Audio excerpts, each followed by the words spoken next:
প্রিয় দর্শক বন্ধুরা, অয়ন ওয়াইটি ইউটিউব চ্যানেলে আপনাদের স্বাগত। 2024 সালে 7ই সেপ্টেম্বর গণেশ চতুর্থী। আর গণেশ চতুর্থীর আগে শ্রী গণেশের এই তথ্যগুলো জেনে নিন। নাম্বার 1, কোনো আবাসস্থলে বা কোনো ব্যবসা স্থলে একসঙ্গে অনেকগুলি মূর্তি স্থাপনের ফলে কোনো অতিরিক্ত লাভ হয় না। বাস্তুশাস্ত্র মতে বাড়িতে বা ব্যবসা স্থলে যে কোনো দেবতার মূর্তি একটাই রাখা উচিত। নাম্বার 2, ঘরে বা বাইরে যেখানেই গণপতির মূর্তি স্থাপন করবেন, পুজো করার সময় যেন সবসময় গণপতির মুখ পশ্চিম ও দক্ষিণ দিকে থাকে। নাম্বার 3, ঠাকুর ঘরে স্থাপন করা গণপতির মূর্তি কখনো যেন ভগ্ন বা জড়জীর্ণ না থাকে।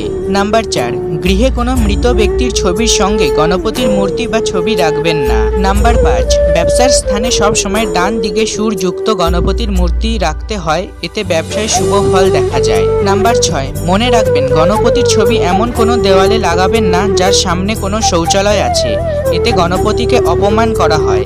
নাম্বার 7, গৃহে গণপতির মূর্তি বা ছবি রাখতে হলে তা সবসময় 9 ইঞ্চি উপরে রাখতে হয়, এতে গৃহে শুভ ফল দেয়।